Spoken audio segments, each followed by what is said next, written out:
Yo guys, Theo here, Uncommon Sense. Welcome to another episode of Human Beings, the podcast where we're very interested in individuals, both what they can teach us today, who they become today, but also how they became that way, where they started, the alchemy of said person. Today I'm joined by a very special guest in person, my good friend, formerly known as Opti Holm.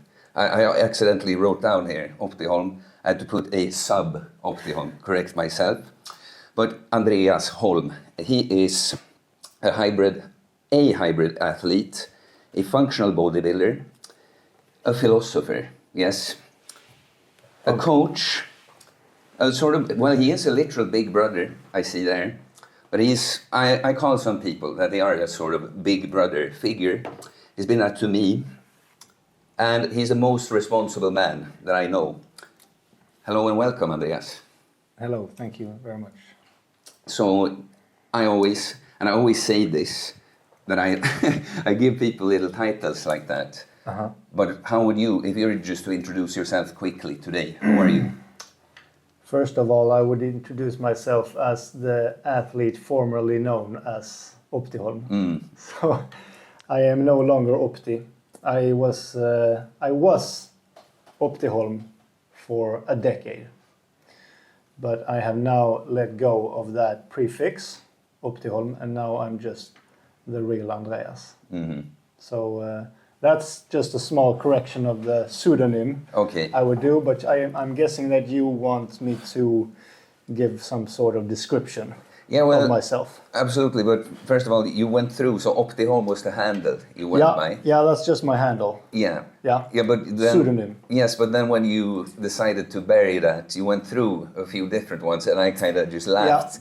Yeah. Particularly to the one that was, suddenly I just saw sub Opti Holm, where I usually would see Opti Holm. But yes, we're going to get into some interesting topics, but I always want to hear a person's origin story. And I already told you a little bit that I want to know your early life, how much you want, but kind of your family situation and circumstances growing up, any event that you feel, or just circumstances under a longer time that you feel were significant in shaping you into who you are. And then I want to know about the rise of Opti Holm, because that was something you identified with for a long time. Mm-hmm. But then possibly also the fall of Opti Holm, like whatever you want to share about that. So please, take me back to the beginning. We're gonna get to the peak of Opti Holm and then the crash of Opti Holm, because as you said, I went through a process of dismantling my identity as Opti Holm. And I went through the stage of being sub-Opti Holm, and then I had a couple of... I had an official identity crisis where I just dismantled my fake persona, in my opinion, a fake persona, until I came to be who I am today. Yeah. But where do I start? Well, where did you grow up? What was your family situation? Start there.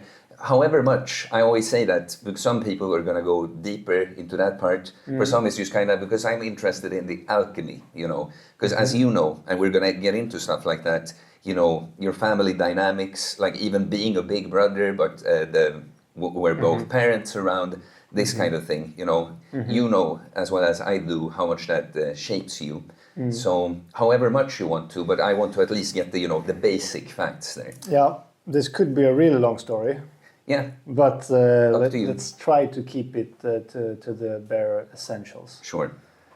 I am a pretty normal, standard Swedish, privileged white guy, I would say, if I would look at myself from a larger perspective. I was born and raised in the south of Sweden, under pretty normal circumstances, I would say. I had a privileged upbringing, middle class, nothing special, no major events.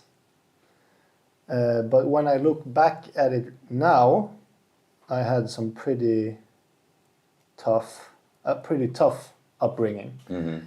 Mostly because, I mean, people have had it worse. Definitely. Sure. I am a privileged man.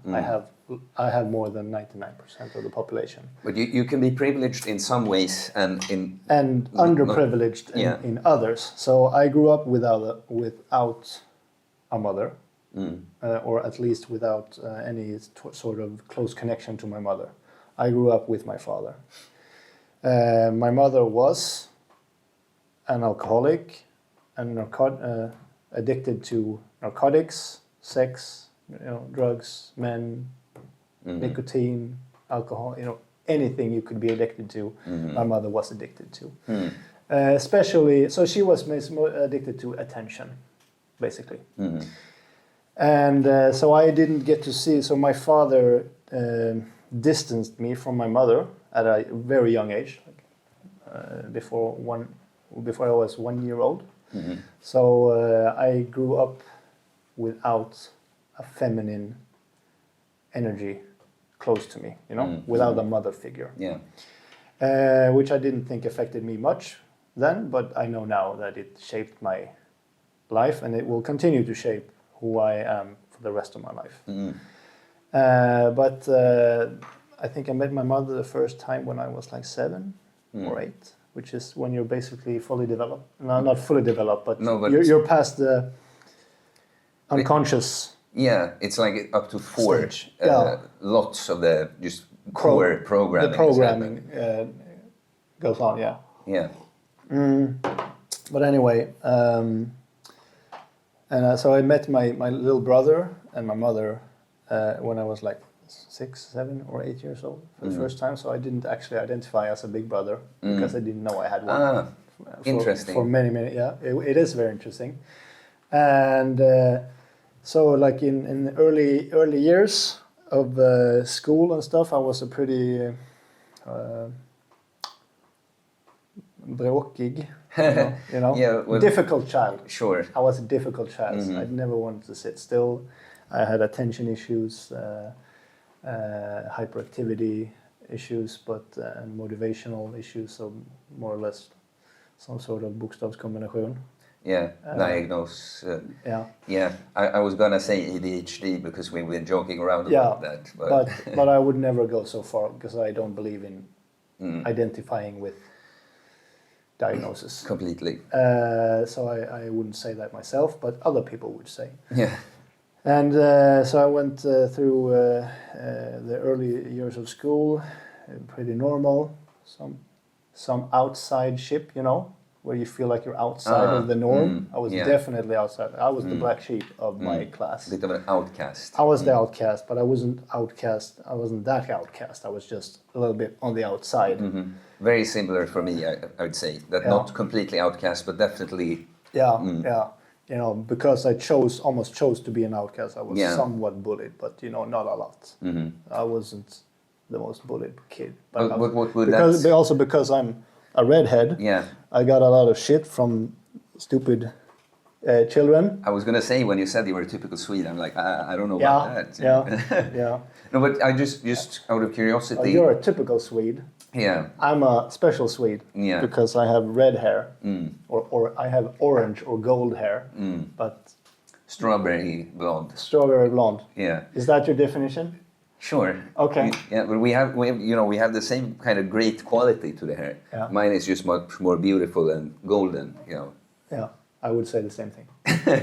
but just out of curiosity, you said a little bit of bullying. So what kind of bullying would that be? I have name calling, some physical altercations, some fights. Yeah. That's basically it. Okay. I think that's it. Yeah. Gotcha.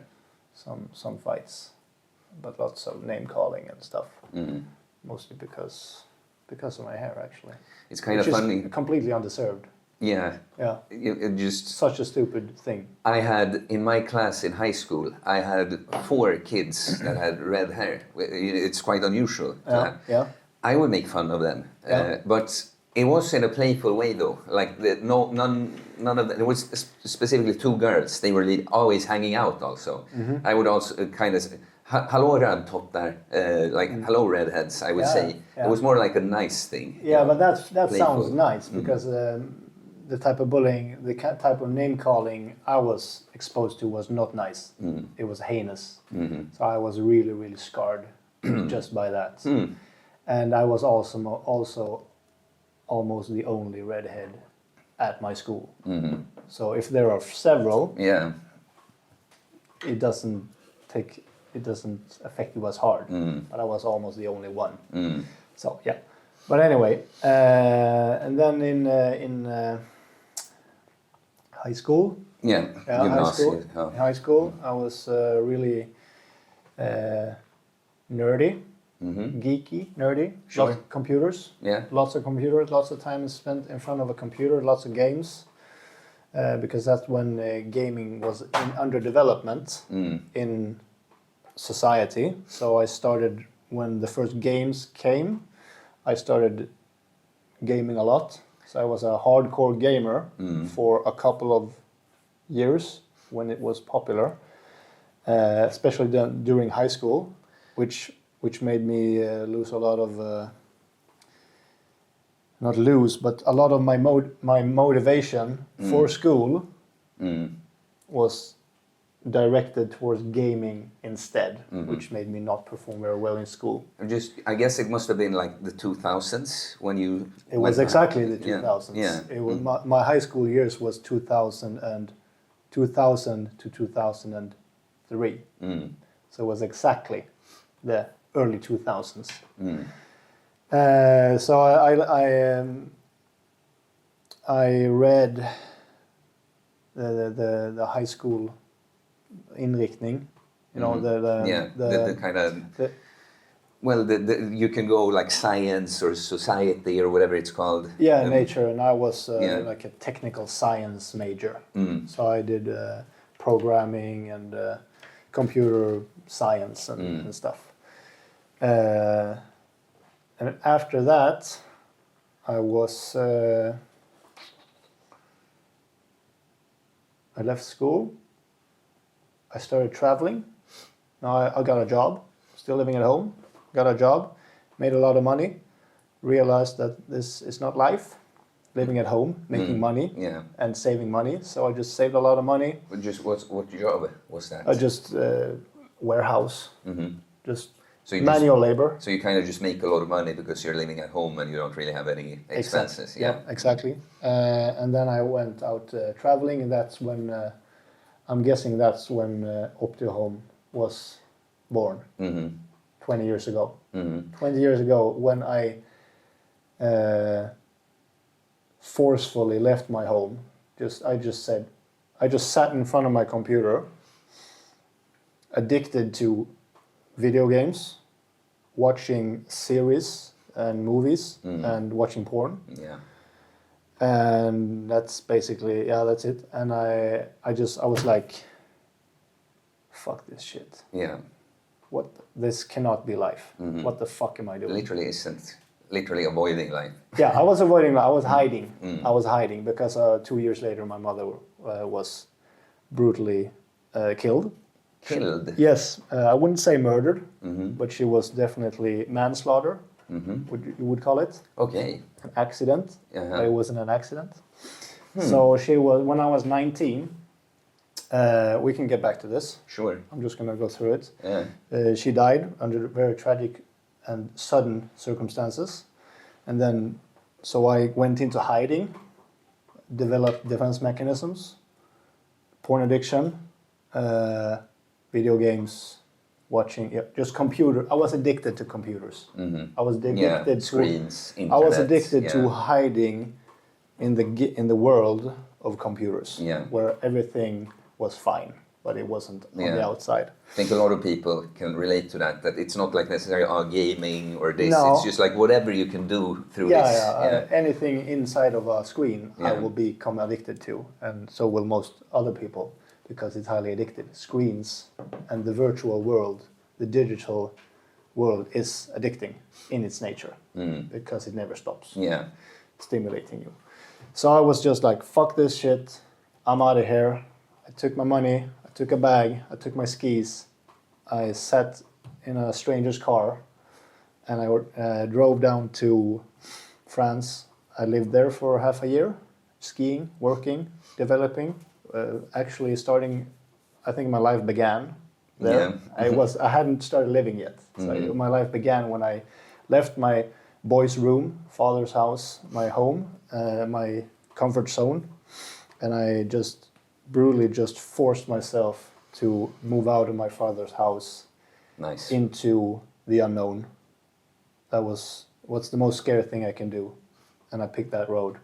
And then I went from living in France to living in Austria the next year, the Alps, and then I moved to Norway, and then I was in Japan for a while, and then I moved, and I just did a bunch of traveling. I did some backpacking in Southeast of Asia. All of this is just personal development focused and just living my life. Yeah. And I've never felt more alive when I did these things. And when I was done with this, traveling and stuff, I had also got my serious relationship with my second girlfriend. I moved back to Sweden to actually start an education. And I did the komvux, the grown-up education where you just read up on your subjects. You catch up for not having good enough grades when you were a demotivated teen, which is logical. Yeah. But now I came back and I was never a stupid kid. I was just a demotivated kid. I saw no reason to put in effort to get good grades. I saw no reason whatsoever. Yeah. But when I actually saw the reason, I got straight A's when I came back with experience and a clear mindset. So I just read up my... Dopamine driven. Yeah. Before that I was just wasting dopamine. And now I actually had dopamine. Yeah. And I went into university. Yeah. University sure. of Halmstad. And I studied biomedicine. That is kind of surprising to me. Yeah, so I studied biomedicine for 3 years, which made me an overqualified personal trainer. And I started working as a diet coach, personal trainer, health and lifestyle coaching online. And that's what I have been doing for 10 plus years now. With just working extra with other things. That's sure. But so the Opti Holm part, and I connect that a lot to. It's not just that, of course, but the physical practice also. So just a bit more. How did you get into training? Because when I know that now you started working as a personal trainer, so clearly you were into it. But how did that come about, kind of? So I had always been a very physical person. Like I was never gifted at sports, but I tried all of the sports: football, handball, basket, badminton, tennis. You name it, I did it. I tried everything, but I never liked it. But those were team sports. Yeah. I knew you were going to say that. I'm not very good at cooperating with other people. I'm mostly a solo kind of guy. So I like solitude and do my own thing. So my type of sports are climbing, skiing, mountain biking. You get the drift. Yeah. When you do it yourself, it's it's me against the elements. Yeah. It's me against the mountain, me against the snow, me against the forest or whatever it is. Yeah. It's me against something other than other people. Yeah, but it's also, right, I feel like one aspect is like, well, now no one else can fuck it up for me, Exactly, it's my responsibility. Yeah. So I have the responsibility. I'm not part of a team that has the responsibility because I don't trust the other people and they might not trust me. But then when it's me climbing a rock, it's all on me. Maybe the weather. Yeah, but it's still all on me, which I enjoy. I just enjoy doing things by myself. Yeah, but do you also agree that if you think about the team sports, you see yourself as the one that leads the team. If I was not the leader, I would not be part of the team. Yeah, I cannot follow. I cannot be the follower. I have to be the leader. And even when I did a lot of skiing, even competitively, and climbing competitively. But when I went skiing, like in groups, I had to be first. I could not be second. Yeah. I had to be the first one. And I was always the first one. And that drove me to become better, to always be the first one in a group. But I never liked competing, because I don't give a fuck about winning. I just like competing, because competing pushes me to be better than myself. I don't care my ranking. I don't care about other people's performances. I only care about my own. Yeah. Interesting. So I did a lot of skiing. I did a lot of climbing, and then I got into weightlifting. I like strength training, functional strength training at first, and then I got interested in bodybuilding. But I was always more interested in fitness, which is not quite the same thing. Bodybuilding is more big, physical, big and looking a certain way. I was more into performance, and calisthenics. So I would do a lot of calisthenics and mixed training, because I didn't want to lose my performance and athletic ability. Athleticism was a big priority for me. So I did some competitions in athletic fitness 5, a couple of different types of multidisciplinary fitness competitions, which I always enjoyed, because I've never been like a specialist. I've been a generalist, Yeah. and that's also a big part of my philosophy. It's better to be a generalist than a specialist. So I started strength training at the age of 19, 20, 21 maybe. In France? No, in Sweden when I was Okay. I was a gamer, a geek. Geeks like training. Yeah. Geeks like strength training. Yeah, it's kind of because funny. it's numbers. I always try to tell people that are Numbers and really into progress. games Yeah, that instead of because I used to play one of the online games I played the most was Diablo 2. Yeah, And me too. Instead of leveling up your paladin in the game, Yeah. like you level up yourself in real life. Exactly. And it's infinite. Yeah. Exactly. That's exactly the way I saw it too. Yeah. Real life was my RPG. Yeah. It was and I started playing MMORPGs when World of Warcraft came out. We were actually one of the first batches of people who got the European beta version. So we got to play it a month before it actually came out. And I started playing it when it came out, the beta version, and I played 7 days straight. And then I uninstalled it and I said, fuck this shit, never again. And my friends are still playing it, that I played with then, 20 years. They're still sitting in the same sweaty chair, with the same posture, still addicted. I think you made the right choice. I realized that this leveling up in the game, gaining strength, agility, stamina, character, I can do this outside of the game. Yeah. In a real world MMORPG. Yeah. So that's what I did. Yeah. But where was I? No, we were talking. I was asking, getting into the training, and I guess you said a bunch about it now. I guess if we define what even is this, maybe what was Opti, Holm, and maybe we can explain what even Opti is. Absolutely. The thing that made, when I started training, strength training, which is the base of everything else, I was also a geek, a nerd. So I liked scouring the internet for information, just gathering data. So I was on a forum called Colosseum, which was then, before chat rooms and before Instagram and Facebook and stuff, forums were the shit. Yeah. So I was at Sweden's biggest training forum was called Colosseum.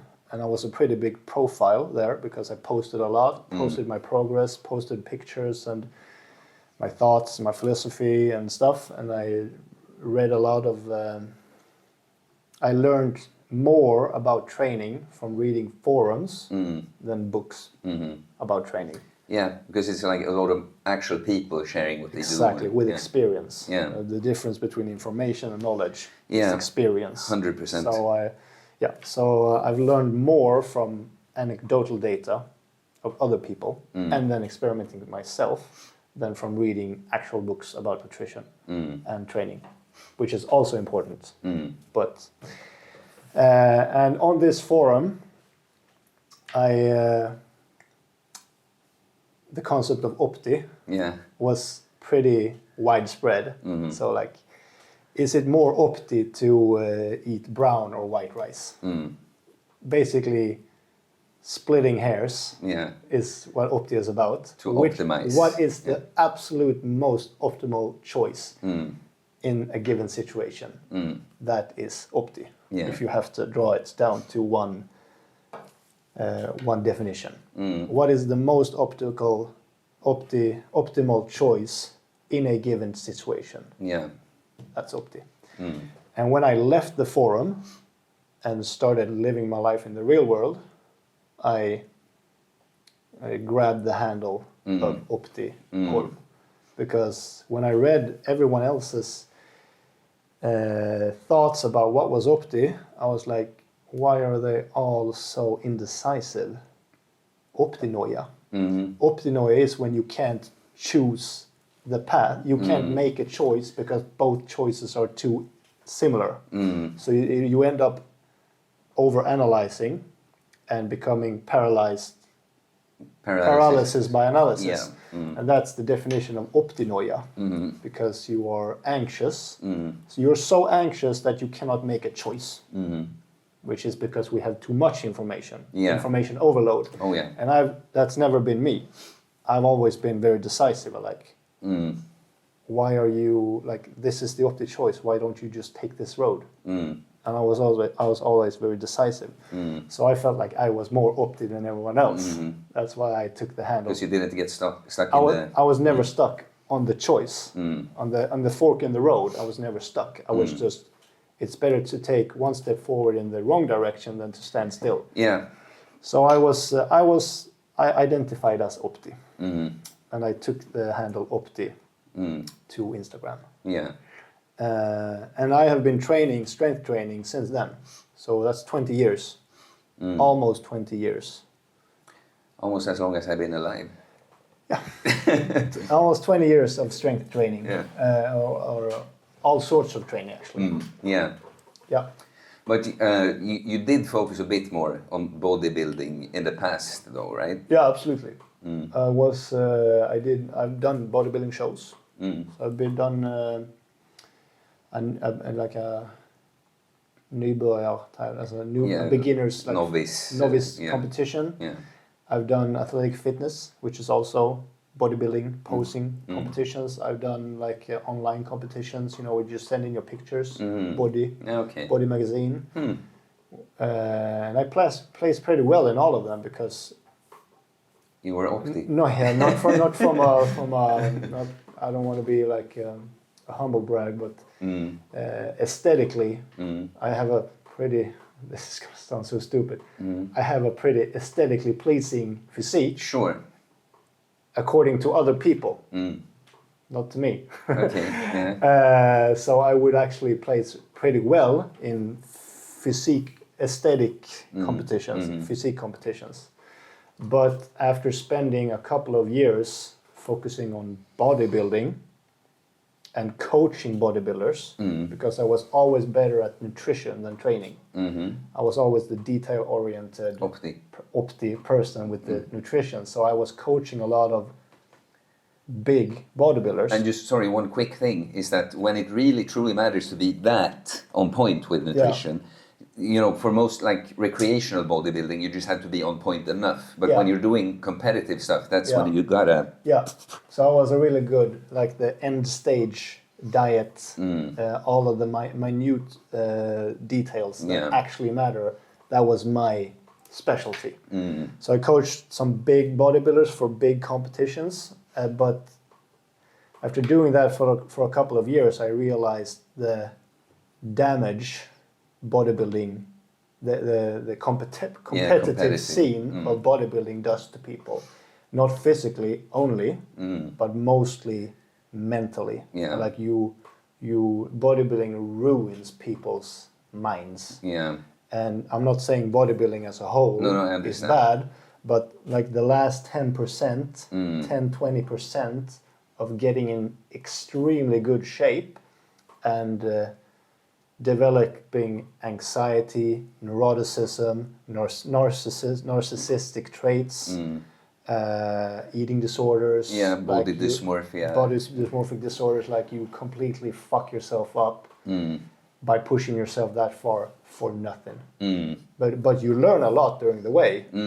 So I think everyone should compete in bodybuilding once, just to get the experience, but then stop.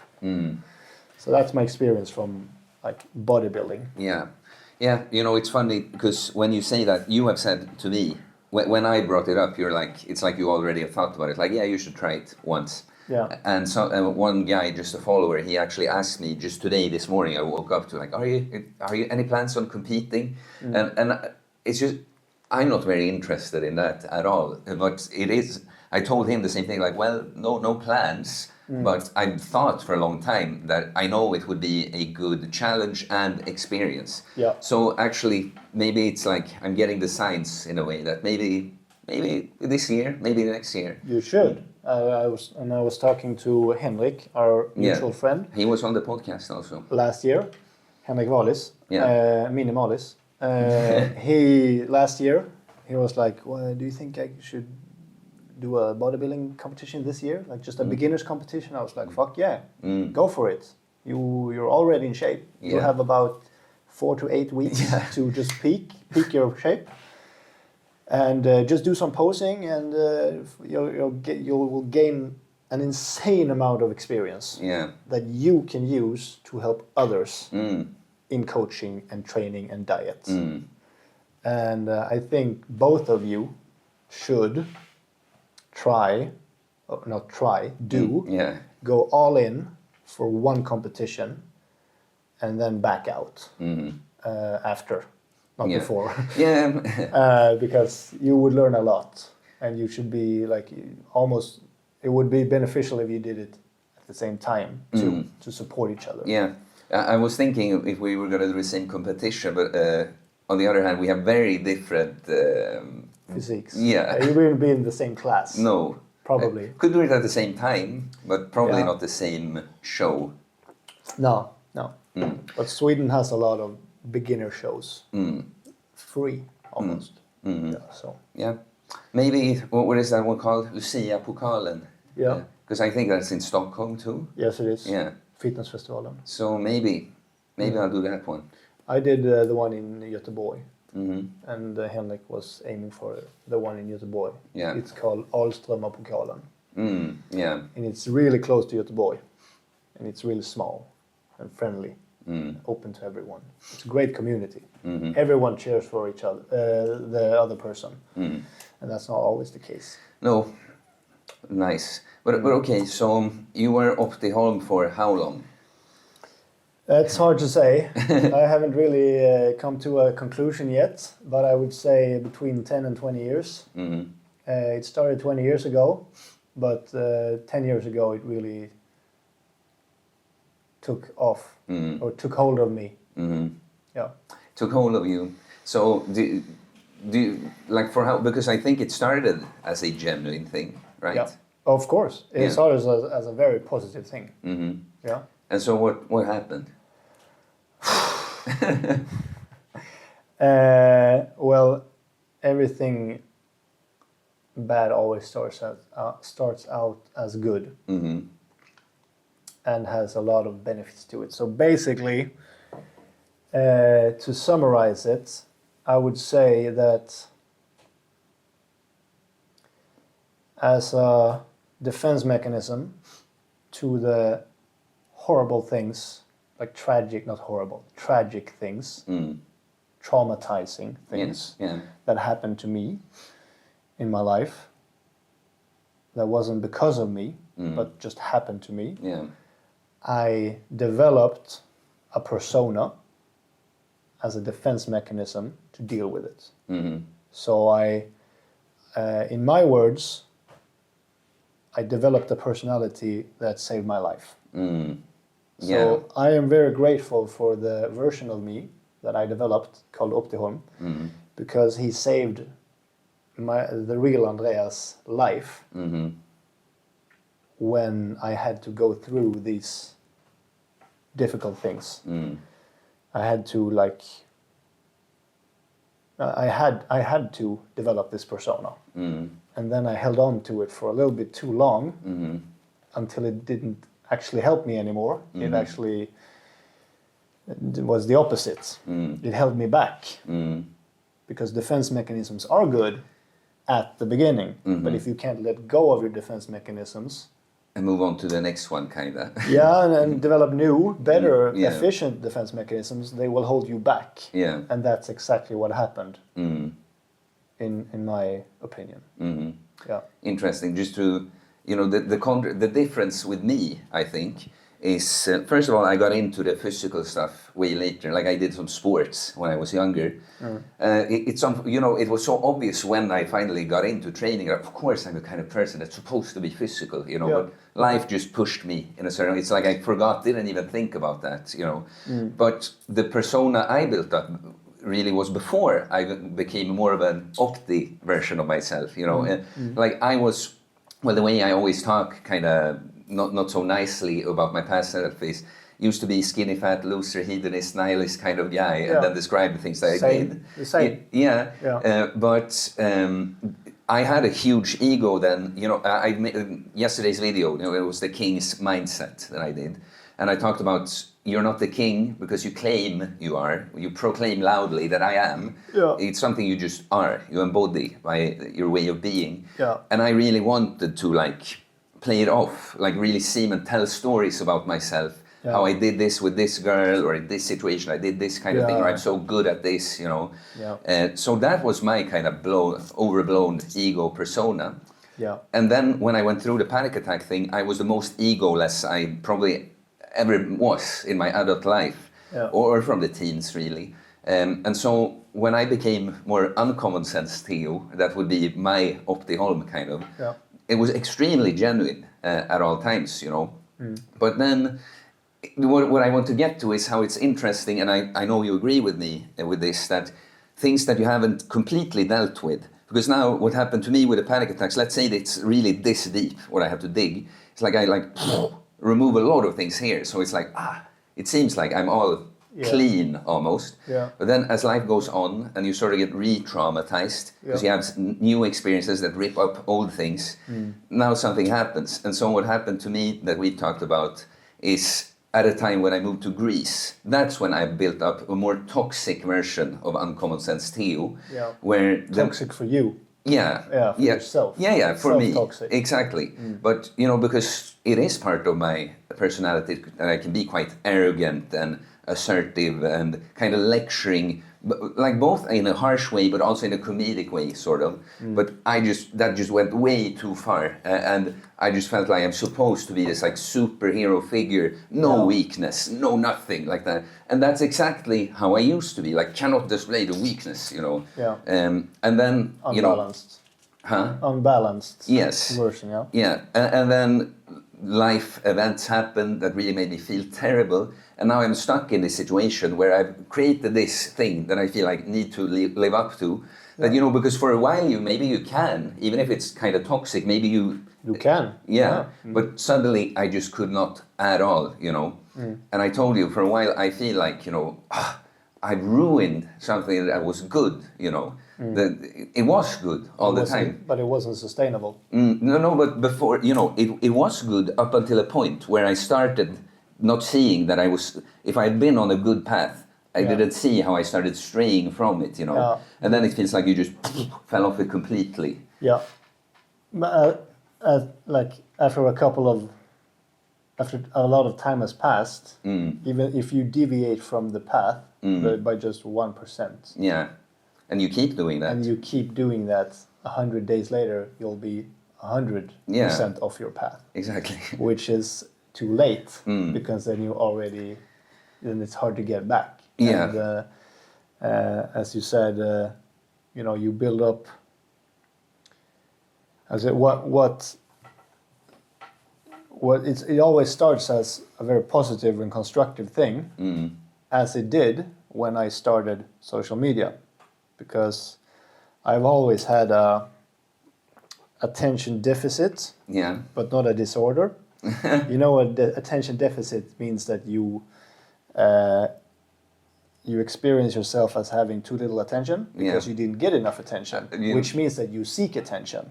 But you can actually give yourself attention if you just start practicing like meditation. Actually in Greece, because I had a time where I was talking a lot to the camera on my Instagram, and it just came to me that one too, because I have the diploma attention deficit disorder, right? And I just realized that it's literally because I had a deficit of attention. Exactly, and you can train your brain. It's like your brain has been programmed to seek attention because you think that you need it. But you actually don't if you give yourself attention. But that's another topic. Sure. But when I started social media, I've always had an attention deficit, so I've always been addicted to getting attention from others. But when I started with social media, things spun out of control. Because social media, especially Instagram, warps your sense of identity. And it catapults your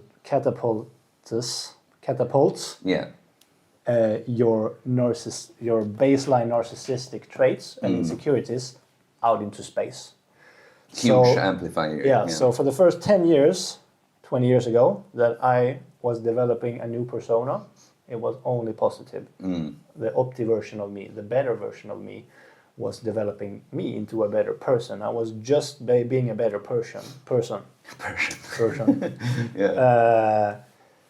But when I started Instagram, I actually named myself Opti Holm for the first time ever, which is 10 years ago.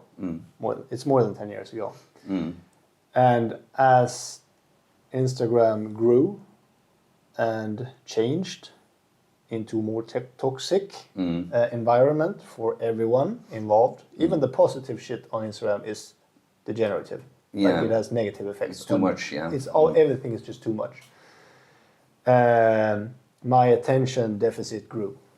So my attention span got worse because of the app, and my attention-seeking behaviors grew. My ego grew.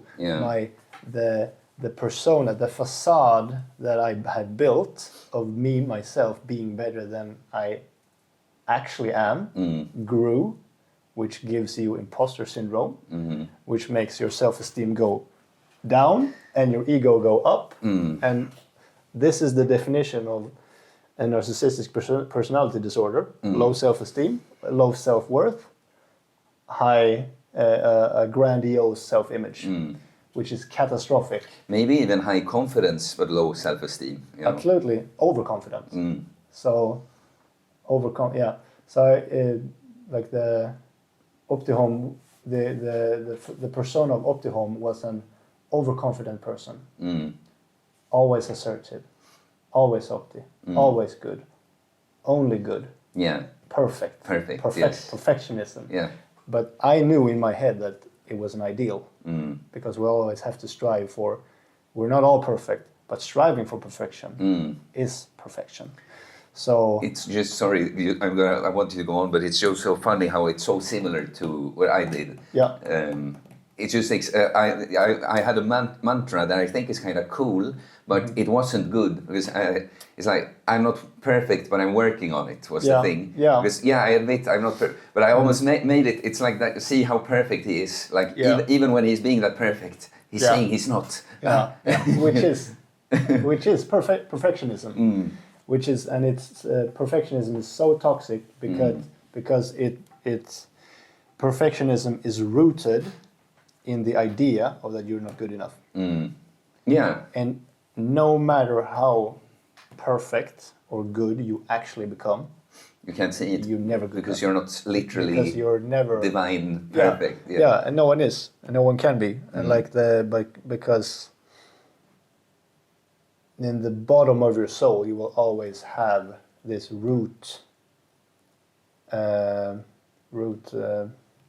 uppfattning.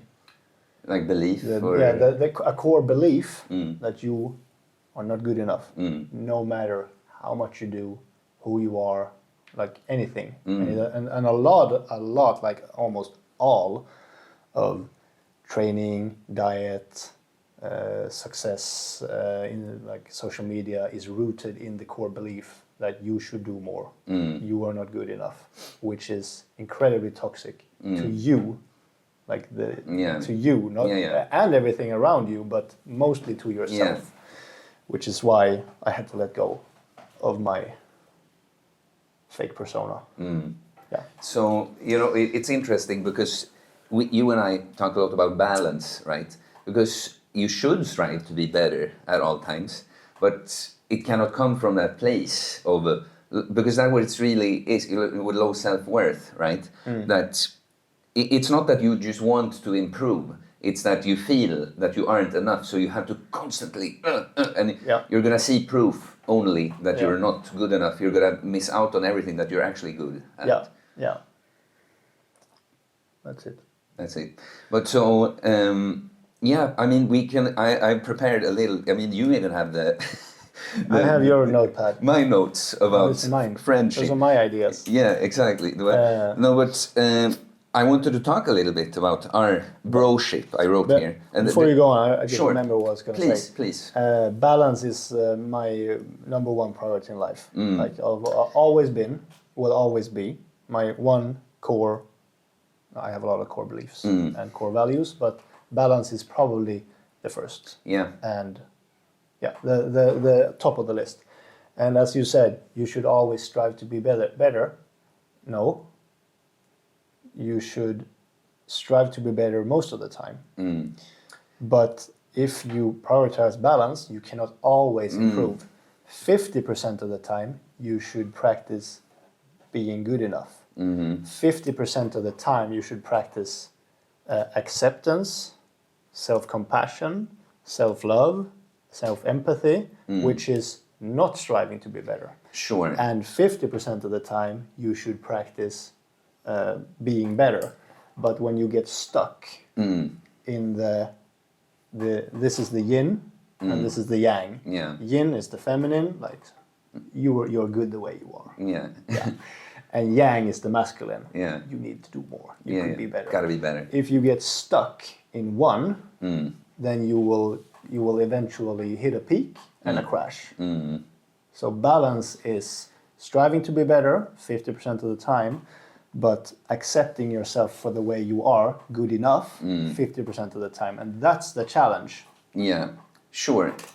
So two things about that. I mean, it's a bit of semantics, because when I say you should always try to be better, it's more like you should, like, throughout your entire life, it should be, not a straight curve, because you're gonna have, life is not linear, but you're gonna be like, your mindset is that as time goes on the grand scheme of things, I am improving, but I don't mean literally that in every second it's like, what can I do better? No. But it has not always been my main goal or value to look for balance, but since I started Uncommon Sense, it has. Because what I realized was before, I had an extremely black and white worldview. Like, no, this is the right way, so this other thing must be completely wrong, And then that's what I just started seeing, that no, everything is a sort of shade of grey.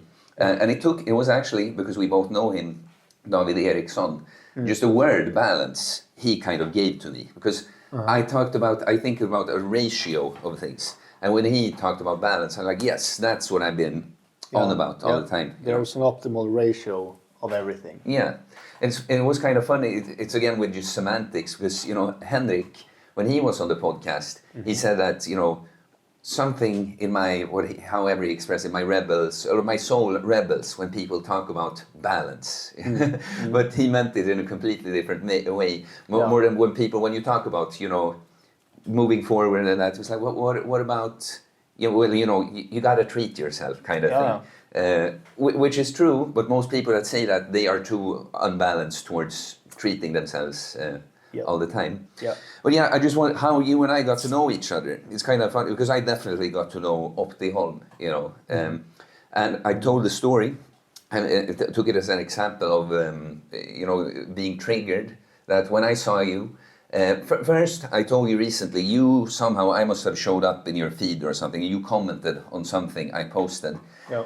And something about just the tone, because it was like a laughing emoji or something. Yeah. I just felt threatened by it. I don't even know if I responded to it. I don't remember. Yeah. But then we have some mutual friends, and somehow at some point, I think probably because I saw that Sim follow you, probably I started following you. And I had this mixed feeling that clearly I cannot deny that this guy is very impressive, very Opti, very good at what he does, but isn't he just a bit too much, you know, like this and that? Is this really necessary? Does it have to say it in that way, you know?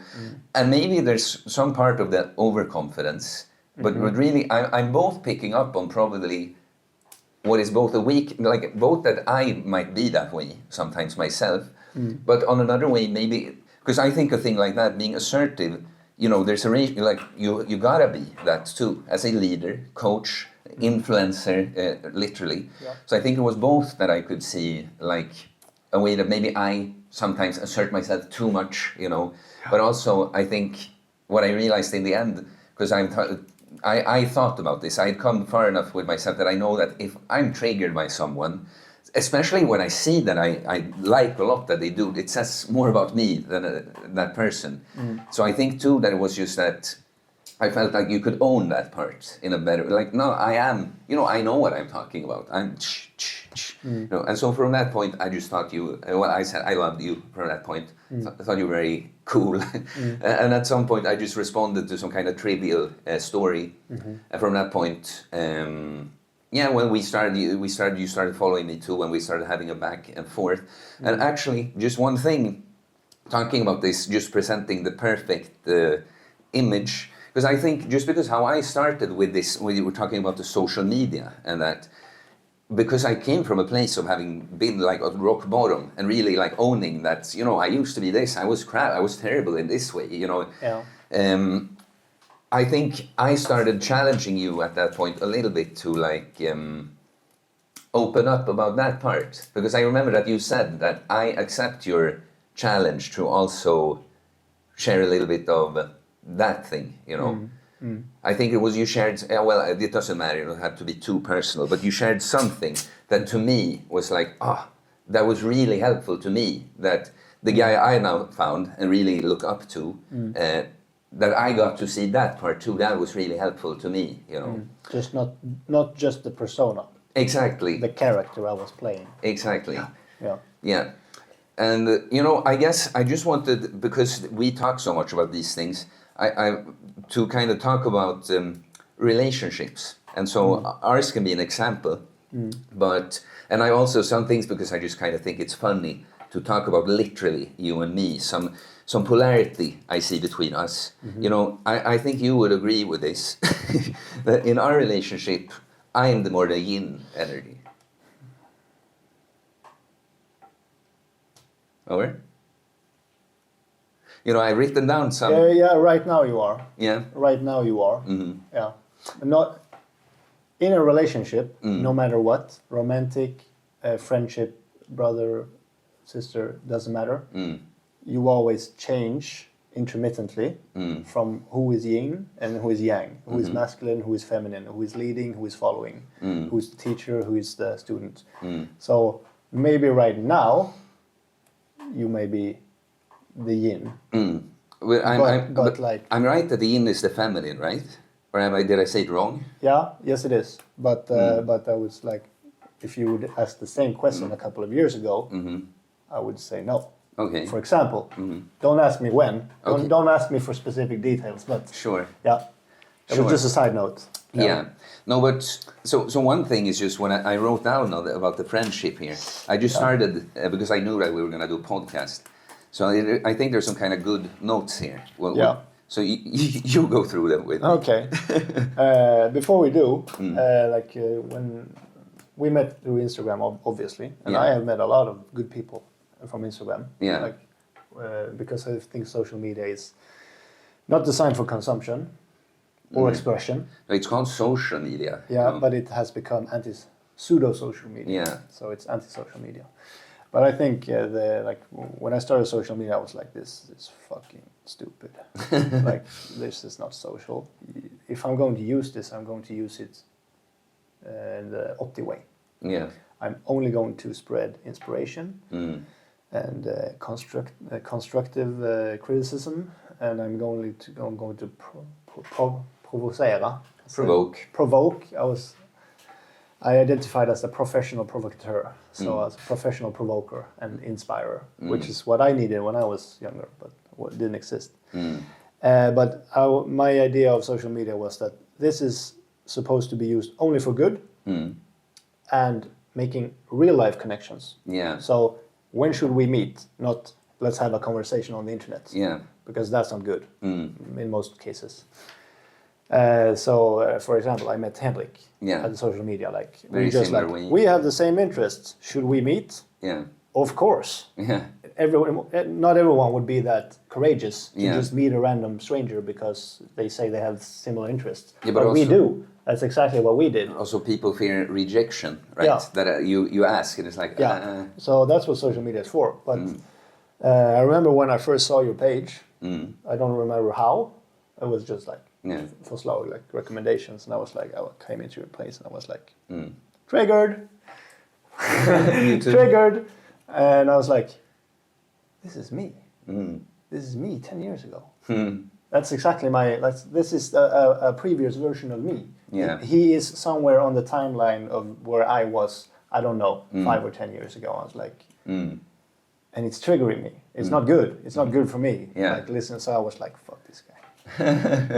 Fucking douchebag. I knew. I'll check in a couple of years. Yeah. And then like a couple of months or maybe 1 year later, I checked in again. And I was like, he's actually making sense now. Uncommonly good sense. So now he's actually making sense. Yeah. In the beginning, you were not. You were like incoherent with your message and like, according to me. Then according to you, you were coherent. But that's everyone is. Sure. According to themselves. But like I checked in maybe 6 months to a year later, and I was like, okay, I'll give this guy a chance. And I commented on your something. I don't know what it was. I don't remember either. No, but I remember I was in a place in my head. I was in a place in my head where I was more open.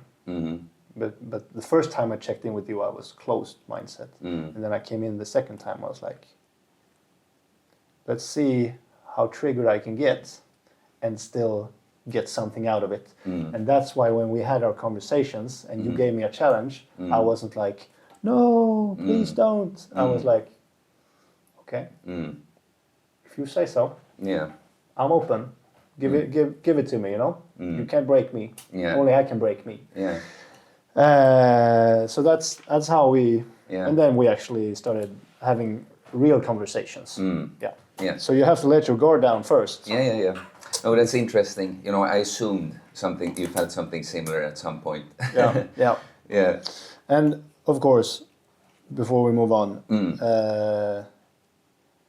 what triggers us, what annoys us in others, what triggers us in others, will always lead us to a better understanding of ourselves.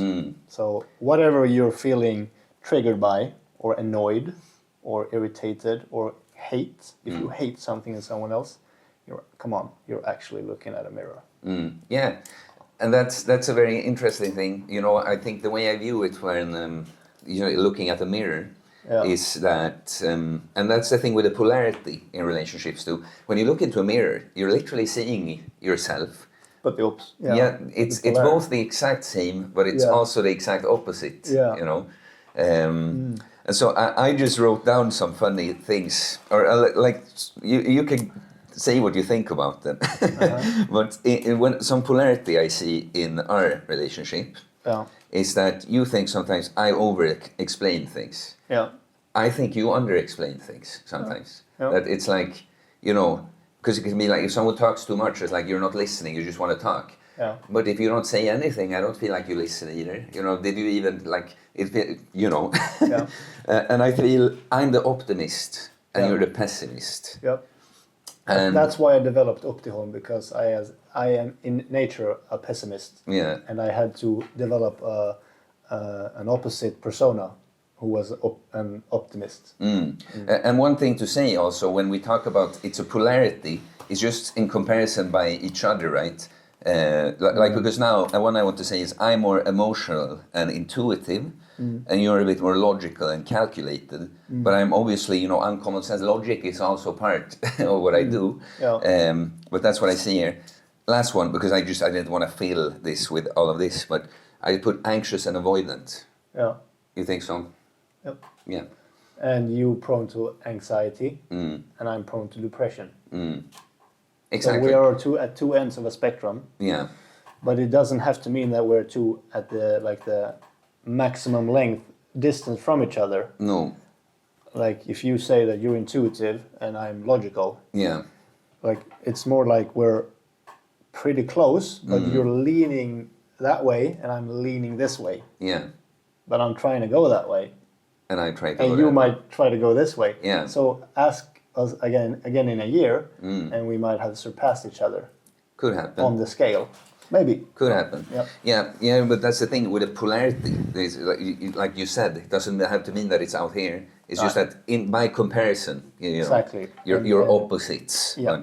But, yeah. And I guess you know I wrote down there because what I felt when since I've gotten to know you, is I felt you. Well, I guess we can start like this. When I started to get to know you, you said you see a past version of yourself in me, and I saw kind of a future version of myself in you. And for me, it's kind of special because I've always felt.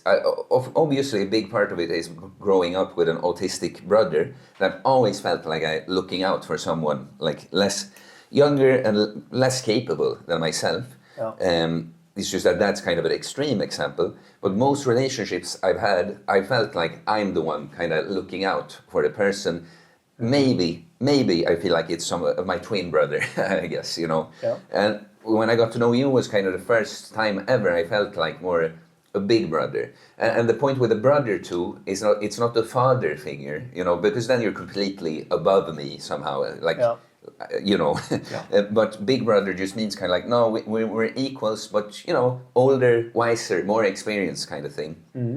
So that was cool. Then I just think as time has gone on, I think, you know, as you get to know each other better, I don't really think of it as much like that.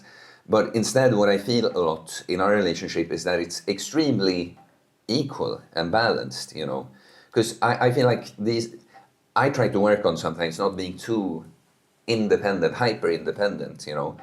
But the more you develop yourself, the more difficult it is to find someone. It's like, yeah, this is completely equal. I can completely relax. I don't have to think about at all that I'm overgiving or I'm getting used somehow. Because I don't want to think like that. I want to be able to trust, invest, and just give without thinking about getting something back. It's just that you cannot be in relationships where it's like, well, I always pour more into this and I don't get that back, you know. And so today I just, I added this. I just sat and, you know, you can break in at any point here because this is just shit I wrote down to hopefully inspire an interesting conversation with us. But so when I just sat and thought about it, because a lot of people, I think friends, the way lots of people see friends is sort of just, you know, someone they have fun with, you know, or, you know, get something out of, I guess, in a more like using kind of way. Codependency. So I clarified, I put a friendship, and I guess I'll just go through it. Whatever you want to chime in with.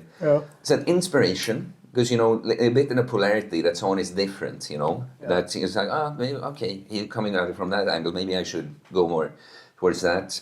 There's going to be values. You're going to agree on the important things, what truly matters. Going to be support, that if you are in some kind of deficit, you're not feeling good or whatever, that I can help you. and the other way around. But also, it's not just about support, it's also accountability, right? That if I see you stray too far off the path or vice versa, I'm not going to support you then. I support you by holding you accountable. Yeah. Then I said mutually beneficial. Really, it's the thing, again, that you shouldn't have to think about it, but both gain something from this.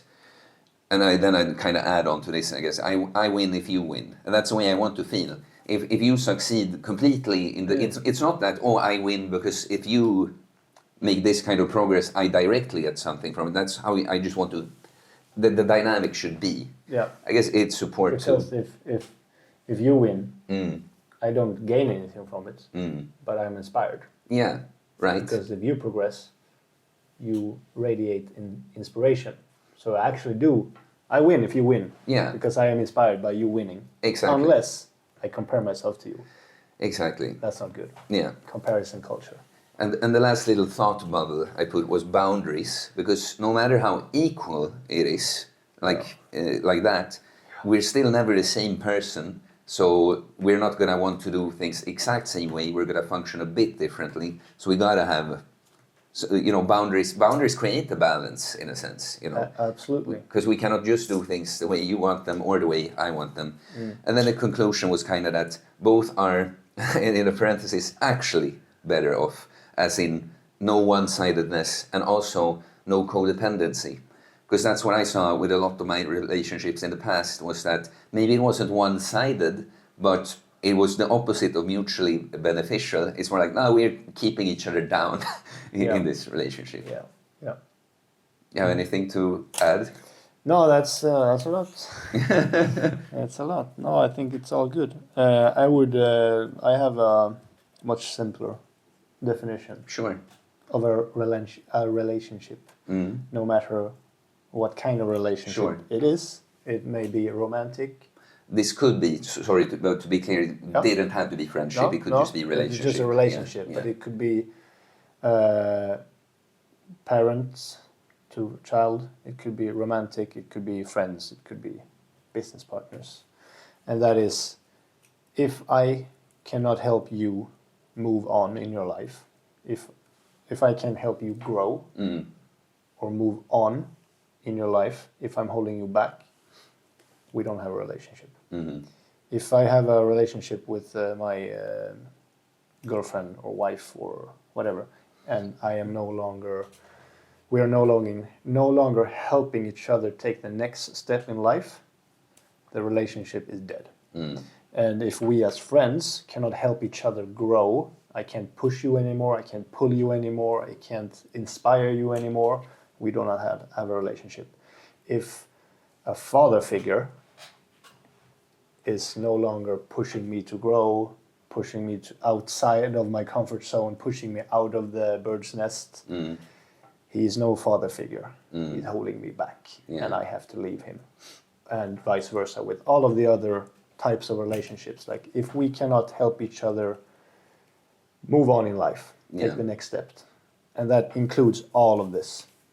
All of these things are like, you need support, you need accountability, you need the same values to push each other, you need to inspire each other, you need boundaries, you need the you win, I win attitude, and it needs to be mutually beneficial. And that is the way I view all of my relationships. If they should continue or they should not, or if they're good, if they're not. And they're not always this way. Like we cannot speak for 1 year, and then we meet again, and then we keep pushing each other again. So it's good. And another thing I just wrote down here, please, which is a thing about relationships, but also stages of life. Please. Like you said, like friendship and relationships, but we have more of a, like, of course we're friends, but we're more like brothers. And you have a brother that is younger than you, that you have taken care of. I have a younger brother that is your age. That I don't have a relationship with. And never had. So even though I am a big brother, I've never felt like a big brother. because I've never had my physical big brother in my physical vicinity. So he's never felt like a younger brother. But he was. You can see him there. Yeah. He's 8 years younger than me. Yeah. Which you are too. Yeah. Well, so 7.5. you're the same age, basically. And but when I look back in retrospect on my life and my relationships, I have always been the big brother. Yeah. All of my friends are younger than me. All of them. I don't have a single older friend. I don't have one friend that's further in life than me. I have always been the one looking down and pulling people up with me. Nobody has ever pulled me anywhere, not even my father figure, which is another discussion. Sure. Let's not get into it. Yeah. So when I see you, I see my younger brother and a version of myself, younger version of myself, and I act like a big brother. And I do so with all of my friends. But in the end, you catch up. That's the point of a brotherhood. Yeah. Come on, let's go. I'm pulling you with me. We're going on an adventure. Yeah. We're going on a quest. We're gonna fight with sticks. Yeah. We're gonna go collect rocks. Yeah. You know, climb a mountain. Whatever the fuck. We're going to do a challenge. But in the end, we're equal. Yeah. Because you will grow up, and I will not continue growing away from you. So we will meet at the end, being equals. Yeah. And I will never be a father figure to you. No. Because you would be very confused if you saw me as a father figure. Yeah. But a brother figure is something else. Yeah. So what I have reflected the last couple of years is that you go through 3 stages as a man, or with a person with male genitalia. Sure. Let's be inclusive here. Yeah. Childhood, which could also be translated to boyhood. Brotherhood. First you need to be a child. First you need to be a boy. You need to do boyish things, which is being in your feminine. Because all humans are born feminine.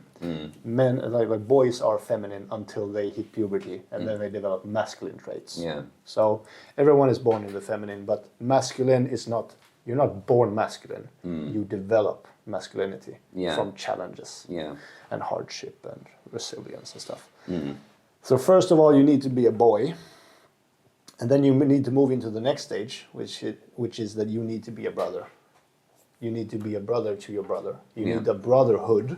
So you move into brotherhood, but you also need to create a brotherhood, which means that you need good men around you and create a circle of good men, not nice guys. Yeah. Good men with strong values, which is what you wrote. Yeah.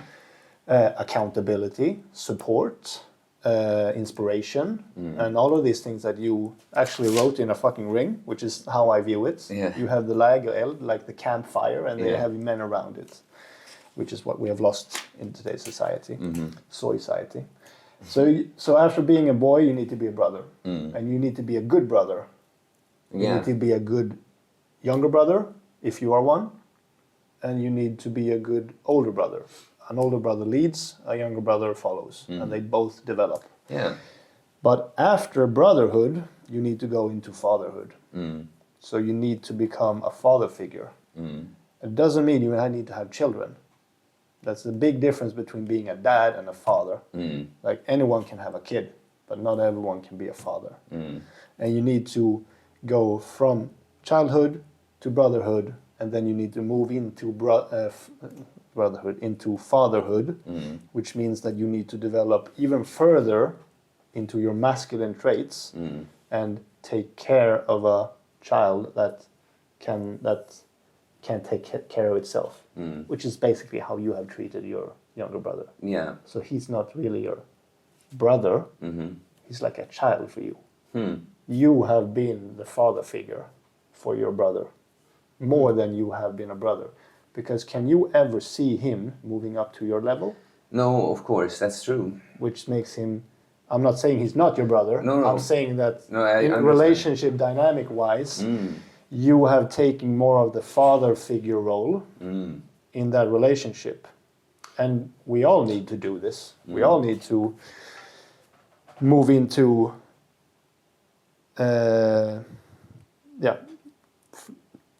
being a father figure for someone or something. You can be a father figure to a friend, or a brother, or a sister, or a group of people, or something. You don't have to have a child to be a father. No. You can be a priest. A priest is a father, right? Yeah. That's interesting. a tangent. Interesting. Yeah, I want tangents. So what you need to reflect about is where are you? Where are you? Are you still a child? Are you still a boy? Because a lot of men are boys. Are you a brother? Are you a good brother? And have you moved into fatherhood yet? And are you a good father? Or are you and to be clear, now you're not saying you as me. No. Everyone needs to ask themselves these questions. Where am I? Yeah. It's interesting. Like, all of that was very interesting, and you definitely gave me something to think about with my brother, because I have not thought of it that way. And because of course he'll always feel like my brother, because he literally is. Of course, but he will never not be. Yeah. But what you said there, definitely something to think about. I think the father thing, to me, that relates to the king, the king's mindset. Absolutely. That it's like, when you want to be an alpha, when you want to be a leader, or you proclaim it loudly, and that you absolutely cannot be. And I think a lot of people that might be maybe good bros at that point, but sometimes when I fall into that, honestly, when we talk about when we fell in too much to that, you're presenting this perfectionism a bit on. That's when you're not quite ready to be the father, in a sense, Yeah. Then again, you're not supposed to be perfect, so that you stray a little bit, like at some point fall into something, as long as you get back, Yeah. but just to display something like that. But sometimes I don't even know how to put the finger on it, but in certain situations, I just think that I feel fatherly from this. It's and do you know what I think? Paternal. Yeah, and I think one thing about a good father, a good man, not a nice guy, is that a good father has his also his feminine part integrated. So yeah, but not on the outside. Exactly, but he is. While maybe he can be like assertive and a leader, and confident, and this still has the soft part. He has a caretaker role a bit more maybe than the brother has. He has to have developed empathy, if that was something he lacked before, and that's what I see. All the men that I know that I really view as men, it's like we kind of talk about that, with seeing the sort of really jacked guy or strong guy in like a powerlifting gym or something, that kind of looks like a beast. Like, you're a bit intimidated when you see him go about doing his things. Then we talk to him, it's like, what did you say? Like a teddy bear. Yeah. A big teddy bear. He's always, the biggest guys are always the kindest, because they don't have any reason to be insecure. Completely. Yeah, because they have power over themselves and others. If they need to, it's the same thing with warriors or fighters. They're always kind and calm, but people who don't have the capacity to like the skills to fight or something, they are insecure, and they're also often the most likely to end up in fights. Yeah. Because they have anger management issues. And I just wrote here, like, fatherhood is the king character. Yeah. And what characterizes the king is care. He cares for everyone, every day. But the brother is the warrior archetype. Yeah. Let's go to war together. Kings don't go to war. They sit at home and make other people go to war, but they avoid war if they can. Yeah. But to be clear, also, it's not the king that says, you guys go do that. No. It's because it's again, it's a bit like we talk about team sports. Yeah. The players on the team are the warriors then. Yep. But the coach. The brotherhood. Yeah. Yeah, the coach is the king. Yeah. Exactly. But the king has to lead by example. Otherwise, he's a shit king. Yeah. He has to have played before. Yeah. He has to have been the warrior to become the king. You can't go from being a child to a king, like the prince. Yeah. And like that, what you said, like, was that as you move into being more paternal, a father figure, you need to develop empathy. You can't just be the warrior, no empathy, just kill, progress, let's go, just masculine energy. But like the father figure has integrated his feminine. So he's 90% masculine on the outside, which means structure, strength, values, solid, grounded, present, unshakable in spirit. He's the mountain. He does not move. But he has integrated his feminine, which means that 10% of his core is feminine, which is why he like the care.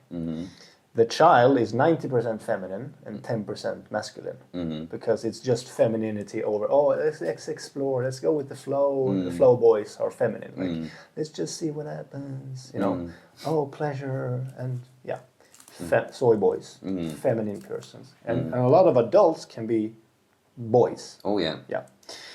But the brother, he's 50-50. He's 50% masculine, 50% feminine, which means that he's the warrior on one hand and the lover on the other side. Those are archetypes. The magician, the king, the warrior, the lover. The 4 archetypes. So like 50-50, the brother, when you are a good brother, you're a good fighter, but you're also a good lover. Because you need to understand that the 2 purposes of men are to procreate, love, and to protect, fight, and then provide, of course, which is when you move into fatherhood. Yeah, it's all very interesting. I started thinking about many things, like the ratios there with percentages. Yeah.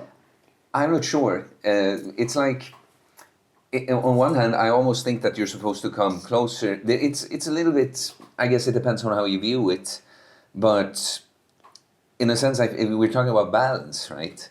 So it's almost like you're supposed to come closer and closer to that 50-50 is kind of what I'm thinking. But because, one thing I've seen, I'll tell you an example to show you what I mean, is that, again with this sort of meme with different levels of enlightenment, like brain activity, they kind of like, okay, one that I think is completely like brain dead is like, there are no differences between the sexes, and it's like, no, men are like this and women are like this. That's the next level. And then when you start realizing, masculine and femininity, that's not just about men and women, it's an energy polarity that exists within all of us. And what was it I wanted to come to as the example? I've just seen that in a way, the clearer I see that kind of thing and think about the polarities within myself, when I then embrace feminine qualities within myself, I end up feeling more masculine in the end, if you see what I mean. So in a sense, I feel like the more you balance yourself out, like when it comes from the right place, when you add on the feminine aspects to yourself that you're supposed to be, in the end, that boosts your masculinity as well, And so, all of this, it's things that can't really be put into complete, like, words and ratios, really, with numbers, in order to try to make some kind of point. But one person that I'd love to have on the podcast, this spiritual lady, is Gabriella Kovalenko. What she says is sort of, she put a 60-40 ratio. But of course, then we're not talking about these different. We are also now on this talking about the child and the brother and the father. But I think in the end, if I just think about the person, removing all of those, I think 60-40. Just to explain kind of, well, if you're a man, in the end, masculine is what you're supposed to be. But part of being completely masculine is integrating your feminine also. Of course, not wearing your feminine on the outside. Yeah. Not wearing your emotions on the outside, because that's a feminine trait. But that depends also, like I feel like I can do that a lot, wear my heart on my sleeve. I'm quite expressive with emotions, but it's like I wouldn't, I don't know, lose control because of it, Like for instance, I will record videos when I'm so inspired, I like thinking back to something that I'm on the verge of tears, or actually cry, But I don't lose control. I'm not going to sit and be like, having closed your emotions is not either, but wearing your emotions on the outside is a feminine trait. putting your emotions deep within yourself and keeping them there is a masculine trait. I'm not saying it's good or bad. I'm just saying it's either masculine trait or feminine trait. Sure. And that's facts. There's no judgment on good or bad. If it suits you to be wear your heart on your sleeve, literally, fine. If it doesn't suit you, change. Yeah. Like integrate this. Integrate your femininity. Yeah, and that's also the thing, the way I see it, just with humans, and now we're not just talking femininity and masculinity, is that literally all traits, like we would think about this role-playing game character again, all traits are within us, and some of them we can change. Yep. But, you know, see it as, instead of like you either have this or don't, it's kind of a scale of 0 to 100. And then it's just that no one has 0 of something and no one has 100. Yep. So you being balanced within your masculine and feminine, between certain traits, that might be a little different balance than what I find in the end, right? Absolutely. Yeah. Yeah. And another thing before we leave this subject. Please. As you age, men, like we're talking 20, 30, 40, 50, 60 years of age. Yeah. As we age, men become more feminine. Because old men are feminine. Because the testosterone drops. Yeah. And as we age, when women go through menopause, they become more masculine. So as we grow older, the sexes equate, like they grow closer. So you can barely see a difference between an old woman and an old man because they are so close to each other in their energy and their hormones. But when you move into like fatherhood and the king and being a father figure, like it's probably around like 30, 40, 50 is when men are fathers. Yeah. And then after 50, then they're not fathers anymore because the children move out. Then they don't need to be this super strong frame structure of masculinity anymore, but you need to build up your masculinity to a really high degree in your 20s, 30s, 40s, and then like in your 50s, you start to soften out. And that's more like when you get into the 50-50 again. You see, it's like a peak in life. It's like a peak of masculinity, and then you see a drop in to softness. Yeah. So there's always an age. Yeah. Interesting. You know, it's interesting because we really came into this subject without me looking down at this, because this is where I wanted to go, and we. Yeah, but you told me earlier that we was going to talk about silence. I guess I did. Yeah. No, but one thing, because again, just a bit of the polarity between you and me.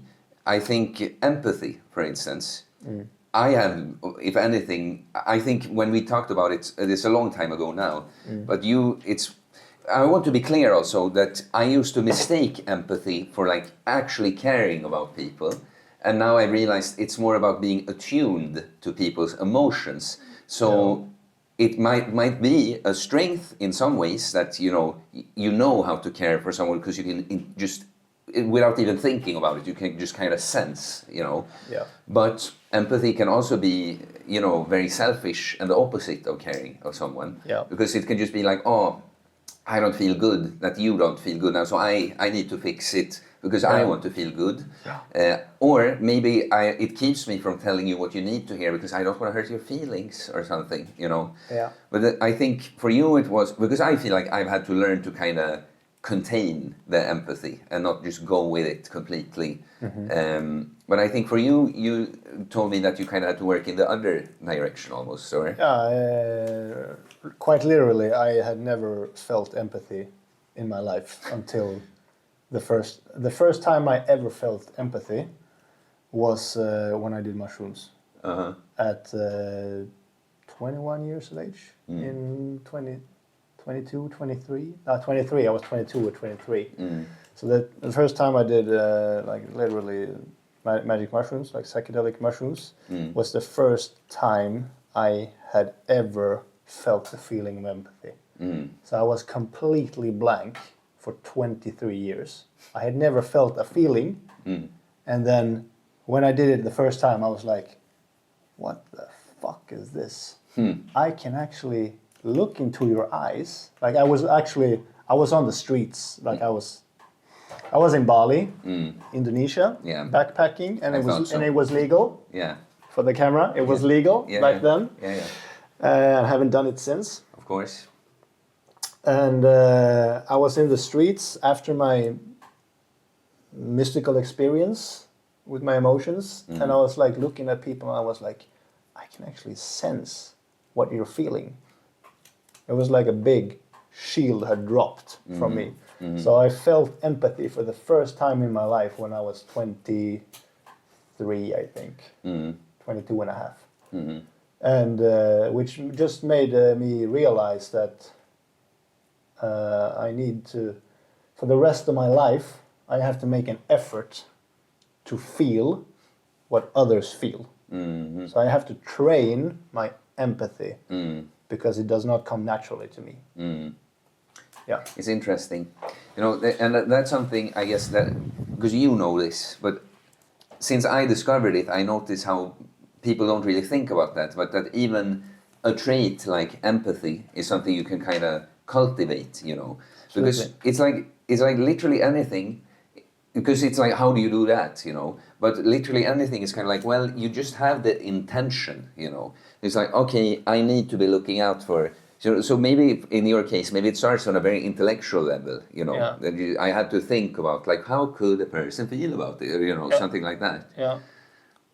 What I'm saying now is just that making the point that literally even a trait like that is something you can train. Yeah, of course. And I guess I think I again just want to clarify, because it sounds kind of terrible to most people to say, I've literally never felt empathy until then. Yeah. But I learned actually, again through David, you know, because he was kind of the same in that regard. But I could tell, because for me it was like, does he not care, you know? But then I realized that he cared a lot about me, you know. And then I realized, okay, it's more this ability to attune to someone's feelings. So, you know, you can have empathy and not care. Yeah. And you can care and not have empathy. Yeah, exactly. Absolutely, it's not the same. So maybe someone just that doesn't have a lot of empathy naturally, maybe they would be more prone to just miss out on, oops, I hurt someone there or something like that, you know. But it's not that I actually don't just care about people. And people who have a high ability for empathy are not always nice people. No. They can be really horrible, like vicious people, because they have high sensitivity for picking up on others' emotion. They can be really defensive and aggressive and manipulative. So I'm not like... Absolutely. People see empathy as this golden trait, like, oh, you need more empathy. I'm like, no, that's not the answer. Having more empathy without having more self-control and self-regulation is just shit. Yeah. That's not good. It's like just having more power without having more control. Yeah. That's not good either. I almost think of it like, because sometimes I think it's misused, that saying that something is empathetic is like, it is a caring thing or something. No. But so sometimes it's more like I want to differ between that having a high degree of empathy with doing something that actually would be empathetic, if you see what I mean. But yeah. Yes. Now I'm just thinking how long have we gone? What time do we have? There's like, we haven't gone as long as I thought, actually. 90 minutes? Yeah, you know, is there just, I guess, I'm thinking what things we'll have time to get into, because honestly, the things we're talking about now, we could just like go on forever. But I guess one thing, just a little interesting thing, we talked about balance, and it was interesting because when we spoke on the phone, I randomly brought up the concept of the trinity and asked you what you thought about it. And it kind of turned out that that's something you've been thinking about also. All good things come in three. Yeah, But so I guess I just wanted to talk a little bit about that, and I give my short take on the overarching concept. Is with balance. It's like there are always two. Well, it's the way you're gonna give your take, but this is the way I see it. There's a polarity, so darkness and light, good, bad, feminine. The duality. Yeah, feminine, masculine, and so on. And to me, what makes it a trinity is that there is two polarities, but then it is that ratio in between, And so to me, the third thing is both together, in a sense. Yeah. And I just see that pattern with everything. And then I think it's kind of interesting, like say good and evil, for instance. Yeah. You cannot be in denial of evil. And also if we say something that's not necessarily even evil, but dark, your own darkness. Yeah. You cannot be in denial of it, but in the end, it's kind of it's part of this duality thing. I feel like, yeah, well, you have to embrace both, and it's not just good, nice. But in the end, well, we fight against evil still. Do you see what I mean? That you have to embrace both, but there's still the one side. Yeah.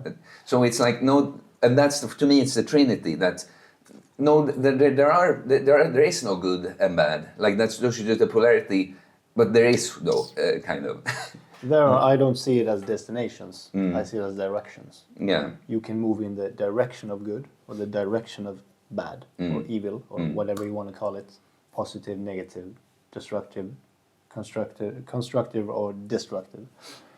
But everything is always in a state of change, a state of flux. So the only thing that's permanent is impermanence. That's a fact. Nothing is permanent. Yeah. But we, as humans, see things as either this or either that. It's black or it's white, and there's a line in between. But I see it as you're either moving in that direction or you're moving in this direction. But you're always moving. You're never actually good, actually bad. You're always moving in the direction of better or the direction of worse, or light or dark or positive or destructive. It doesn't matter.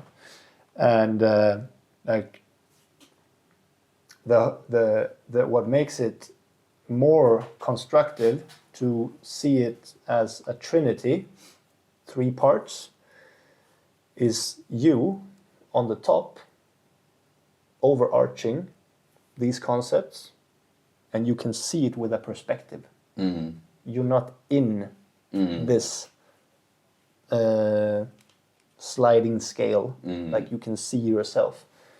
And if we're going to get literal, the Holy Trinity is the Father, the Son, and the Holy Spirit. What is the Holy Spirit? It is that which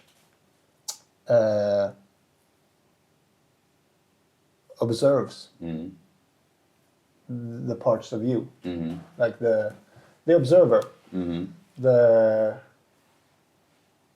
perspective, the better perspective, but you can never be it. It is that which binds these things together, because they are not separate.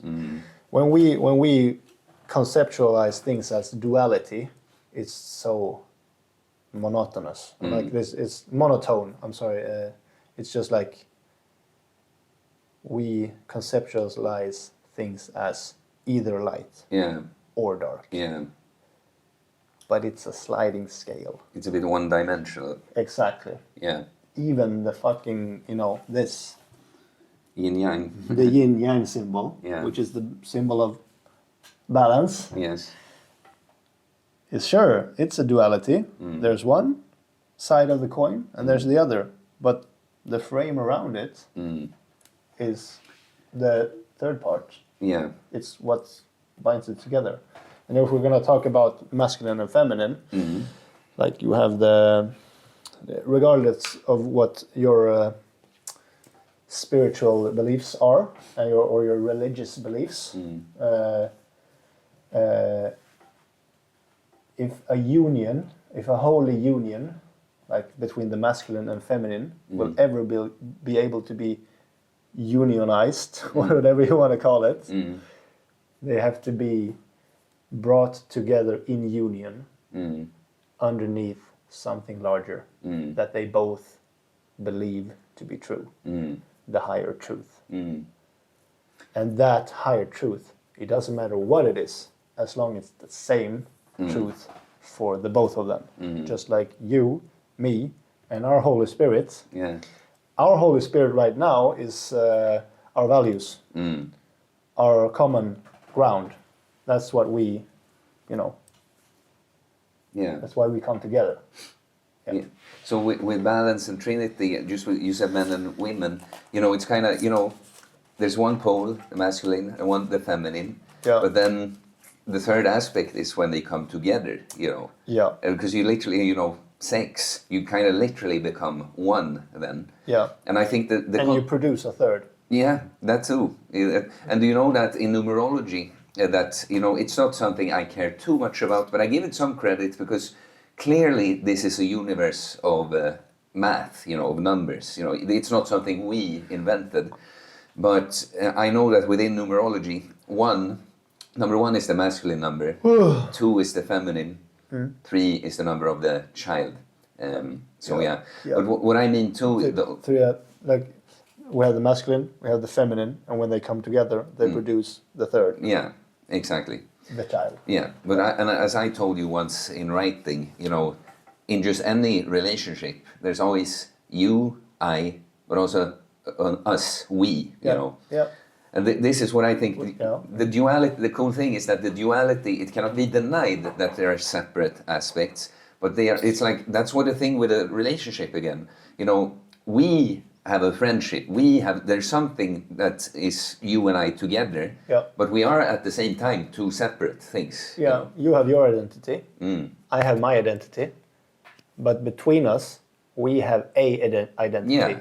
Because you become someone else when you're with me, and I become someone else when I'm with you, because we affect each other. You're not the same when you're alone as when you are with different people. We do affect each other. Yeah. Regardless if we want to believe it or not. But it doesn't necessarily mean that you're inauthentic. Like you're different in different stages of life, different times of the day, different places. Yeah. And identity is fluent. Personality traits too. Pretty stable, but fluent. And you and me, when we meet, create a new identity, which is us. And that is the third part. Yeah. Something completely different that is between us or above us. That is like a completely new identity, which is what is exciting. That's what's exciting with meeting new people, that we create a new identity between us. Yeah. It's not you, it's not me, it's a mix. Yes. It's like a child. Yes. We have, it's a brain child. Yeah. It's a mind child. We're having a child together. Yeah. No, I see you yawning at things also. We had a long weekend and we're still catching up. Is just one short thing I want to get to before we round off, but is there anything you'd like to add to that previous, anything just on your mind? Or No, I think it's going to get too weird. Yeah, but, but you and I think many times that you and I should have a podcast or something, because we're doing a podcast, but one with just you and me. Because just when we talk all the time, I always like, someone should capture this. This is too good to be missed out on. I definitely don't feel like that with everyone. That's the same thing. Me and my girlfriend, Susanna, she said the same thing. Like the conversations you and me have when we're just walking down the street talking for an hour about a subject, if someone would just record this, you would be world famous. Yeah. Like it would be insane how much knowledge you would provide for the world. And I was like, but I don't want that.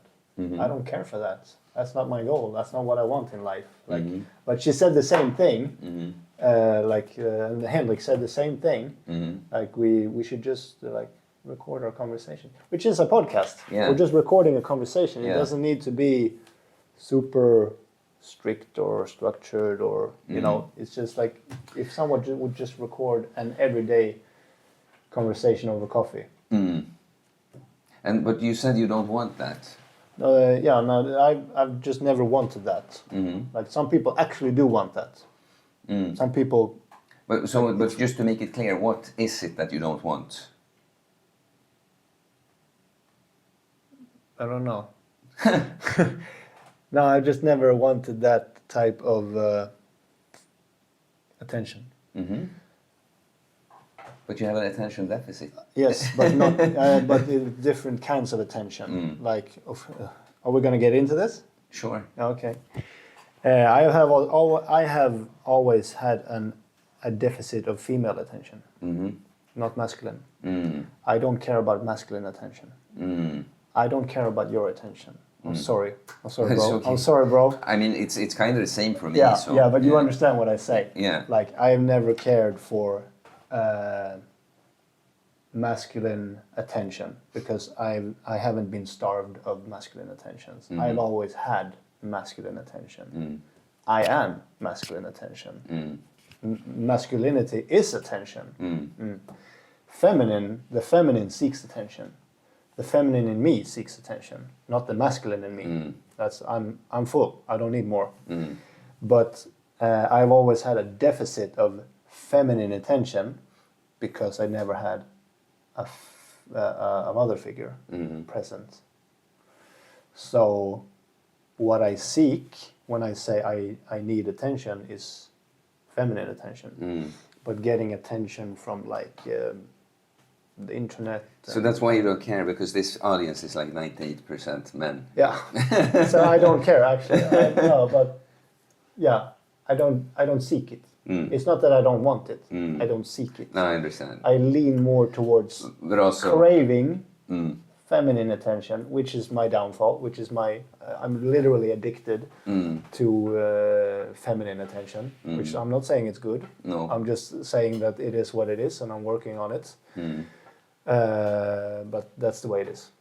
Yeah. So there's different types of attention. Yeah, interesting. You know, well, to be clear, and that's one thing, that's something I wanted to talk about earlier, but we got into many things. We talked about defense mechanisms, or we could say sometimes also coping mechanisms. Yeah. But I definitely have the same thing in general. You know, I think there's also part of attention that is not bound to, you know, male or female necessarily also. There's more types of attention. Yeah. Yeah. Because one thing, we talk about having better coping and defense mechanisms. And I gave an example that, you know, it's not good if a behavior is completely driven by I want attention, you know. Yeah. But if you enjoy attention and you know that you come from because of your background, like you said, tragic events, trauma, that you're, you know, for instance, crave more female attention. Yeah. Well, in my case, it's been like that, but I would say it's more some kind of general attention, just appreciation, you know. Yeah. And so what I'm saying is that it's not good to come from a place, I'm going to do this so that I can get attention. Yeah. But if you can put yourself in a situation where you're providing something good, like value, like making content, you know, that's the main motivation. Yeah. Then you can enjoy the attention you get from that. But, you know, when I'm sitting here with you right now, I'm more excited about the value it's going to bring to those that watch that, see, they're going to see me with my cool buddy here. Yeah. You know. Yeah. But I'm still not gonna get what I want No. from this. No, sure. Because I'm not gonna get any feminine attention from this. I'm just gonna be boosting the bros. Yeah. Which is not bad. No. But like I just feel like I'm not gonna get what I actually want and need, which is feminine attention, which is a wound in me. Of course, it's a mother wound. Sure.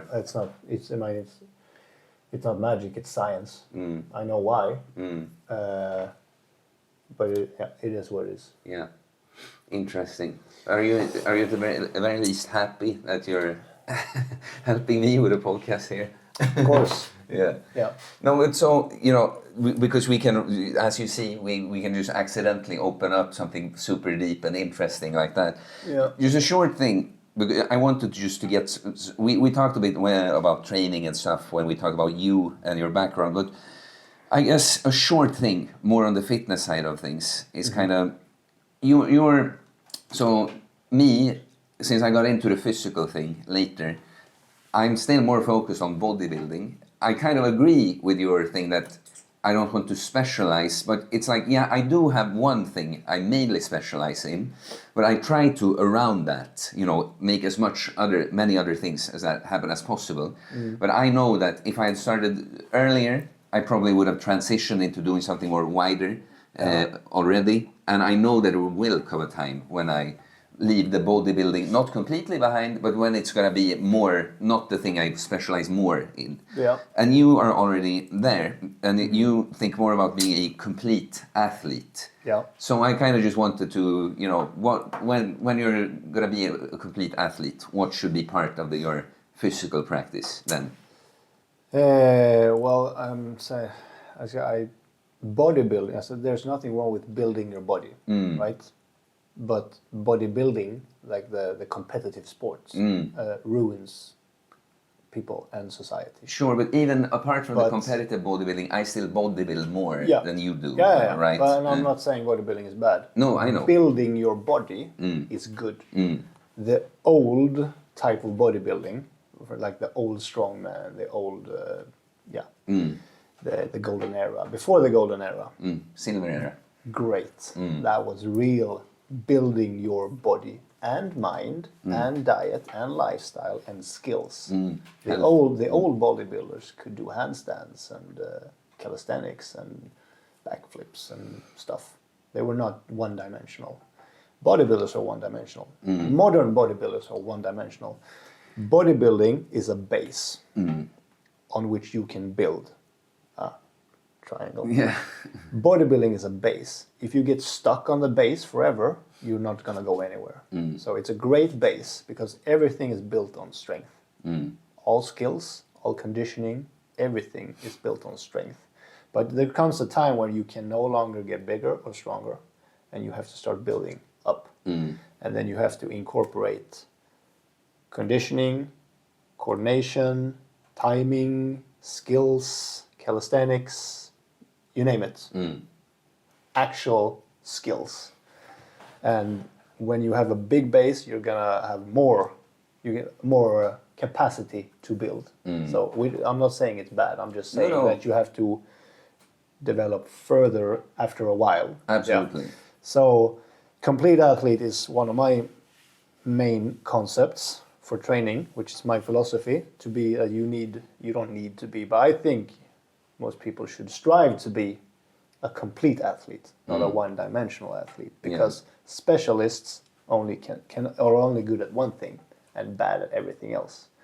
Generalists are pretty good at everything, but not best at anything, but they're not bad at anything. So my philosophy is that you should be above average at everything, but not the best at anything. And sure, you won't win the World Championship, you won't win Olympic gold. Who gives a fuck? Yeah. How about feeling good? How about being able to do things? How about living for long? How about being of use? Being of value? So being a complete athlete means being equally versed in physicality, physiology, psychology, and philosophy. So that you have a strong mind, strong body, strong spirit. You are very physical, but you also know your psychology, your physiology and nutrition and recovery, and you have the holistic, as you would call it, the holistic view of what it means to be an athlete. And being athletic is not necessarily healthy. Health is one thing, and athleticism is something else. Athleticism is a part of health, but it's not everything. And on the physical plane, with the physicality, I think that a complete athlete is someone who knows calisthenics. It's like handstand, muscle-ups, dips, push-ups. You need to have control of your own body. Raw strength, which means moving objects outside of your body, like strongman stuff, carrying, pushing, squatting, hinging, pulling, pushing, strongman, powerlifting. You also need to be have good balance, coordination, agility, mobility. You need to have explosivity, spänst, jumping, Yeah. running fast. The Is it ability, agility. agility is more like moving fluently. Okay. Yeah. So like explosive power, like weightlifting, I think is essential for a complete athlete. Endurance, and I'm not talking like the world's best cardiovascular system. I'm just talking about you need to be able to endure things for long. I think everybody all needs to be able to at least run, because we're built to run, climb, jump, carry, wrestle, fight, fuck. It's an athletic ability. Sure. Yeah, it is. It is. All those hip thrusts. Yeah, all those hip thrusts. No, but being agile makes you a better like lover, or what you would call it. It depends. Everyone has their taste. Yeah. So this is what I think being a complete athlete entails: to not be too much of a specialist in one direction, but to come back to balance. So balancing out strength training, cardio, conditioning training, mobility training, mental training, emotional training, and explosive training, which is, if you look at the way I live and train, I don't preach my philosophy. I embody it. Exactly. Yeah. It's a practical philosophy. It's a very it's a philosophy of practicality and action. Yeah. It's an action-oriented philosophy. Yeah. Yeah. And that's the thing, I think when you and I got to know each other, we had a very similar philosophy. This kind of thing with not just talking, but actually doing, being the living embodiment. You might talk, you might preach. But walk more than you talk. Exactly. Do more than you speak. 100%. Yeah. So that's a nice note to end on, but shortly, mental and emotional training. How does one do that more practically?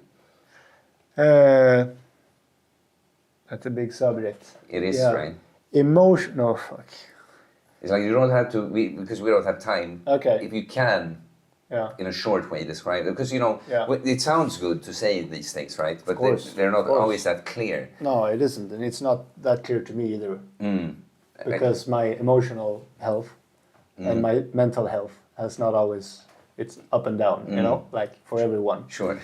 The physical has always been consistent, but it is emotional. It is more straightforward. It is because it's tangible. That's you the can way see it's it. You can touch lifted, it. Like mental health, you can't see it. You can't touch it. Emotional health, you can barely feel it.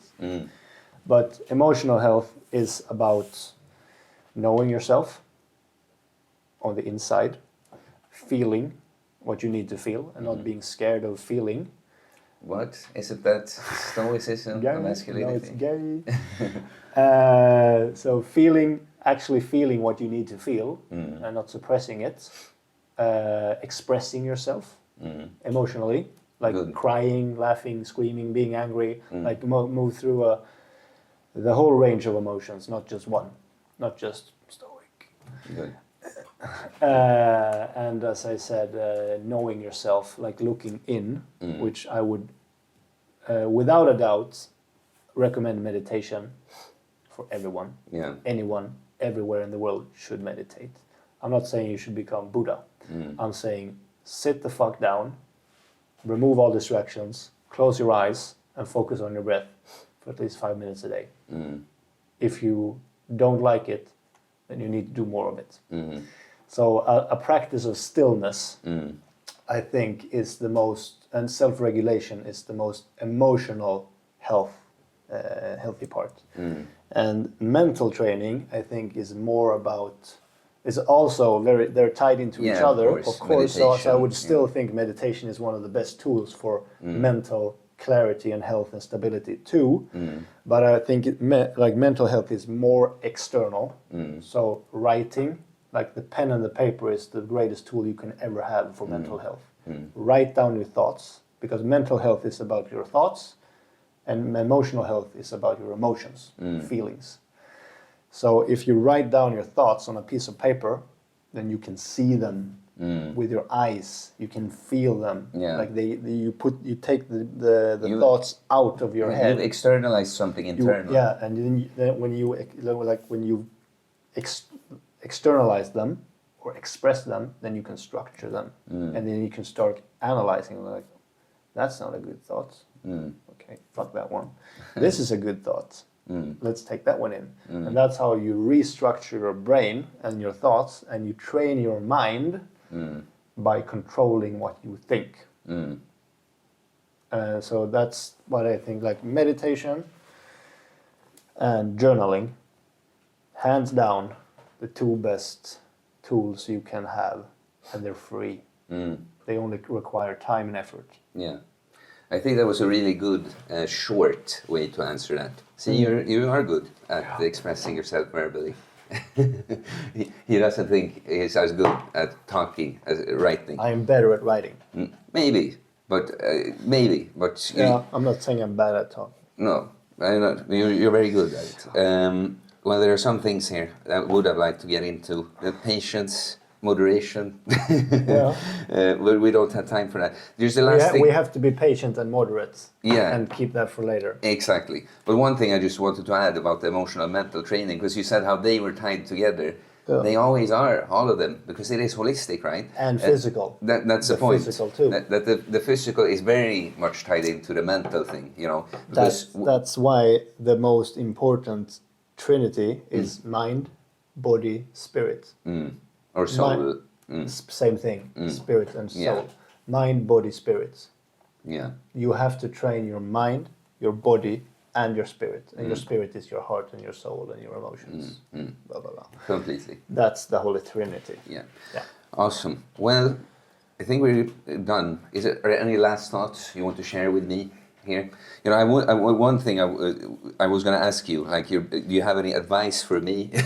But it's too big, maybe. But any closing thoughts or words to me, about you, to the viewers, whatever? No. No, just keep doing your thing. Yeah. Everyone. No, okay, so no. Yeah, I'm actually I'm just reading a hashtag on your cap, you know. Stay Opti. Yeah. Okay, yeah, but actually, that is what I want to say. Do your thing. Your thing. Yeah, your thing. Yeah, do my thing. Yeah, do your thing. Whatever that is. I'm not saying it's easy to find your thing. What sets you on fire? What makes you passionate? What gives you energy? I'm not saying it's easy to find that. You could call it your purpose. You can call it meaning. You can call it whatever the fuck you want. But find your thing and don't stop doing it. You might not make money doing it, but it will make your life worthwhile. Yeah. So don't lose yourself, just do your thing. So like if this is your thing, podcasts, and YouTube and whatever you do, keep doing it. Yeah. Powerful. Yeah. Appreciate it. Thanks a lot, man. Then I want to. See you guys.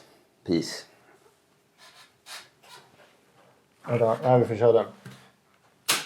Dylan, you son of a bitch. Ja, den. Ja, snyggt!